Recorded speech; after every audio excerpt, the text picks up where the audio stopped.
Saat ini saya akan menjelaskan mengenai mind mapping anti korupsi. Pada mind mapping anti korupsi, ada 3 hal yang akan dibahas, yaitu yang pertama adalah sadar anti korupsi, yang kedua semakin jauh dari korupsi, dan yang ketiga penerapan di unit kerja. Pada pembahasan sadar anti korupsi, ada 5 hal. Yang pertama yaitu dampak perilaku dan tindak pidana korupsi. Dampak perilaku dan tindak pidana korupsi dapat merusak sendi-sendi kebersamaan serta memperlambat tercapainya tujuan nasional. Kemudian selanjutnya adalah pengertian korupsi. Dalam bahasa Latin, corruptio atau corruptus yang artinya kerusakan atau kebobrokan. Dalam bahasa Yunani, corruption yang artinya tidak baik, curang, menyimpang dari kesucian, dan tidak bermoral. Selanjutnya adalah tindak pidana korupsi, yaitu dalam bentuk kerugian keuangan negara, suap, menyuap, pemerasan, perbuatan curang, penggelapan jabatan, benturan kepentingan dalam pengadaan, dan gratifikasi.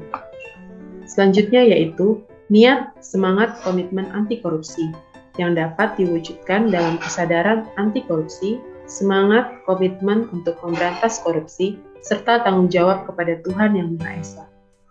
Selanjutnya yaitu Indonesia bebas dari korupsi, yang dapat diwujudkan dalam integritas nasional, integritas pilar, integritas organisasi, dan integritas individu.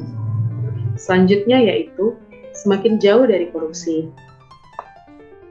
Dibagi dalam 2 hal, yaitu yang pertama tunas integritas, dan yang kedua membangun sistem integritas.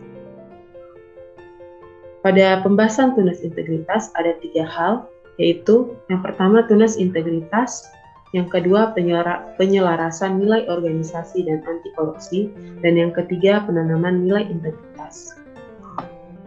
Kemudian yang kedua adalah bangun sistem integritas.